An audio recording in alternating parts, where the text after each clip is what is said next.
Dans les évangiles, le terme disciple se réfère avant tout aux 12 disciples de Jésus-Christ. Mais plus largement, il peut désigner tout celui qui croit en Jésus, suit ses enseignements et les met en pratique. Dans le livre de Matthieu, au chapitre 28, Jésus dit à ses disciples: Allez et faites de toutes les nations des disciples, les baptisant au nom du Père, du Fils et du Saint-Esprit. Ici, il est donc clair que l'appel à être disciple est un appel universel. Elle n'est pas limitée à un petit groupe ou à un nombre de personnes spécifiques ou à une catégorie de personnes. L'appel à être disciple est universel. Tout le monde peut être disciple. Dans les Actes des Apôtres, après la résurrection de Jésus, les mots disciples continuaient encore à désigner les premiers chrétiens, à désigner les gens qui suivaient Jésus, à désigner les gens qui étaient identifiés, qui étaient associés à Jésus. Si nous lisons dans Actes des Apôtres au chapitre 6, la Bible dit: le nombre des disciples augmentait considérablement à Jérusalem. Ici, la Bible veut nous montrer la croissance constante en nombre des disciples à cette époque-là.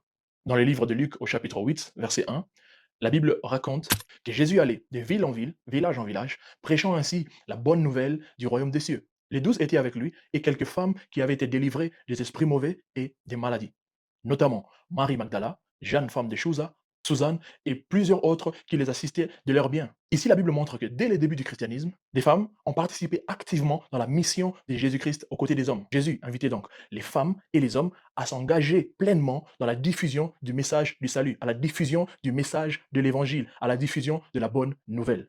Si nous regardons de près dans la Bible, les 12 disciples de Jésus, la plupart étaient des pêcheurs de métier. Certains, leurs métiers ne sont pas clairement mentionnés dans la Bible, mais nous savons par exemple Matthieu, il était collecteur d'impôts. Et Simon, il était ce qu'on appellerait aujourd'hui un activiste politique. Et ça, c'est pour mettre en lumière que tout le monde peut être disciple de Jésus. Peu importe qui tu es, peu importe ce que tu fais, que tu sois étudiant, élève, femme de ménage, ministre, sportif, athlète, peu importe qui tu es, femme, homme, jeune ou vieux, tout le monde peut être disciple de Jésus-Christ. Le dictionnaire définit le mot disciple comme étant celui qui reçoit l'enseignement d'un maître en vue de les transmettre à son tour. Alors cette définition souligne ici l'idée d'apprentissage et de transmission des connaissances reçues. Mais plus largement, il est défini comme quelqu'un qui suit et apprend d'un maître. Il s'agit ici donc d'une relation maître-élève, avec une dimension d'apprentissage et d'enseignement. Mais si nous revenons dans le contexte biblique, un disciple est avant tout quelqu'un qui croit en Jésus, qui a reçu Jésus comme Seigneur et Sauveur dans sa vie, qui croit en lui, qui décide de le suivre. Cette personne s'engage à suivre Jésus et à s'efforcer à vivre selon les principes bibliques. Jésus, avant son ascension, il nous a tous laissé une mission, ce que l'on appelle aujourd'hui la grande commission. Si nous lisons dans les 4 livres d'évangile, que Matthieu, Marc, Luc, Jean ont tous mentionné cette grande commission, d'aller faire de toutes les nations les disciples. L'exemple le plus concret, c'est dans la lettre de Paul à Timothée, qui lui dit: les enseignements que tu as reçus de moi, transmets-les aussi à d'autres personnes dignes de confiance qui seront capables à les transmettre à d'autres personnes.